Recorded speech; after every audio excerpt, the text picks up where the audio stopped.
হরে কৃষ্ণ। আমরা বর্তমান প্রভাস ক্ষেত্রে প্রভাস চিত্রে অবস্থান করছি। আপনারা দেখুন,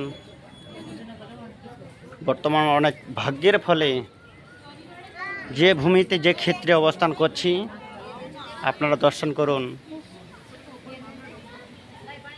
বৈষ্ণবগণের সনাতন ধর্মের সবথেকে বিরহ বার্তা। কেননা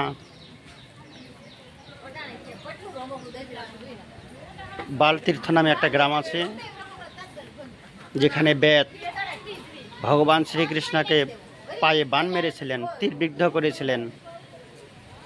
এখান থেকে প্রায় 4 কিলোমিটার দূরে যখন জরা বেদ ভগবান শ্রীকৃষ্ণকে বান মারলেন, পায়ে তীর আঘাত করলেন, তখন সেই বেদ ভগবানকে বলে, প্রভু আমার খুব ভুল অন্যায় হয়ে গিয়েছে। ভগবান স্বীকার করলেন যে আমি তোমার হাতেই দেহ ত্যাগ করবো, এটা আমার ইচ্ছা ছিল। অতএব তাকে ক্ষমা করে দিয়ে আশীর্বাদ করে তাকে চরণ দর্শন করে দান করে ভগবান যেমন পায়ে কাটা বিঁধলে যেমন খোঁড়াতে খোঁড়াতে আমরা চলি, সেভাবেই ভগবান শ্রীকৃষ্ণ 4 কিলোমিটার দূর থেকে এই জায়গাতে এসে অবস্থান করলেন। আপনারা দর্শন করুন।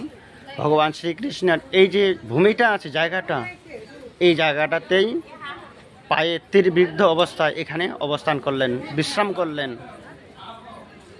আপনারা দর্শন করুন। এই সেই ছোট্ট মন্দির, ভগবানের অন্তিম যাত্রা এই ভূমিতে যেখানে আমরা বর্তমান দাঁড়িয়ে আছি।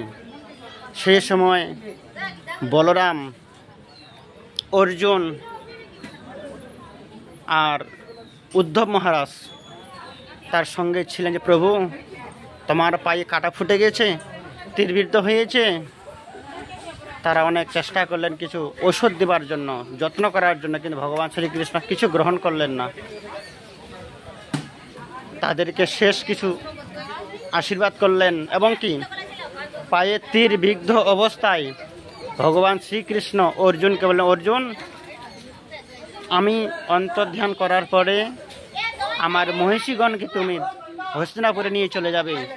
অর্জুনকে আদেশ করেছিলেন। ঠিক অর্জুন কথা মতো কৃষ্ণ যখন এই ধাম থেকে পরলোক গমন করলেন, কৃষ্ণের পত্নীগণকে অর্জুন নিয়ে গিয়েছিলেন, যারা যারা যেতে চেয়েছিলেন। অনেকে গিয়েছিলেন, অনেকে যাননি। সে প্রসঙ্গে আমরা পরে আলোচনা করব। আপনারা দর্শন করুন। এই জায়গা থেকে প্রভাস ক্ষেত্র, এই জায়গা থেকে ভগবান শ্রীকৃষ্ণ নিত্যধাম গমন করেছিলেন। আপনারা ভালোভাবে দর্শন করুন। এই চরণ চিহ্ন, এই ভূমিতেই তীরবিদ্ধ অবস্থায় ভগবান অবস্থান করেছিলেন এবং এখান থেকে তিনি গোলক যাত্রা করেছিলেন। জড়তনু এই ভূলোকের ভূ শরীর পরিত্যাগ করে তিনি এই ধাম থেকে চলে গেলেন বৈকুণ্ঠ ধামে। ভগবান যে জায়গা থেকে নিত্যধামে গিয়েছিলেন সেই জায়গাটা আপনারা দর্শন করুন। খুব সুন্দর মনোরম পরিবেশ। এই জায়গা থেকে ভগবান শ্রীকৃষ্ণ অন্তর্ধান করার পরেই, আগের ভিডিওতে আমি আপনাদের বলেছি, বলরাম প্রভু শেষ নাগ ধারণ করে তিনিও বৈকুণ্ঠ ধারণ করেছিলেন। আমরা এই অপ্রাকৃত চিন্ময় ভূমিতে এসেছি, দর্শন করছি। আমাদের খুব আনন্দ হচ্ছে যে অনেক কষ্ট স্বীকার করে এই ভগবানের অপ্রাকৃত লীলাস্থলী, অন্তিম সময়, অন্তিম যাত্রা যেখান থেকে ভগবান করেছিলেন, সেই জায়গাটা আজকে আমার দর্শন করার সৌভাগ্য হলো। আপনারাও আমার মাধ্যমে দর্শন করলেন।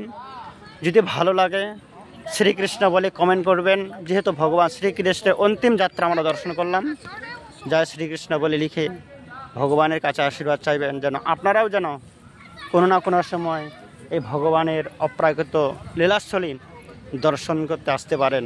আমাদের পরের যাত্রা ডিসেম্বর মাসের 10 তারিখ আমরা আবার এই অপ্রাকৃত ভূমিতে দর্শন করার জন্য আসব।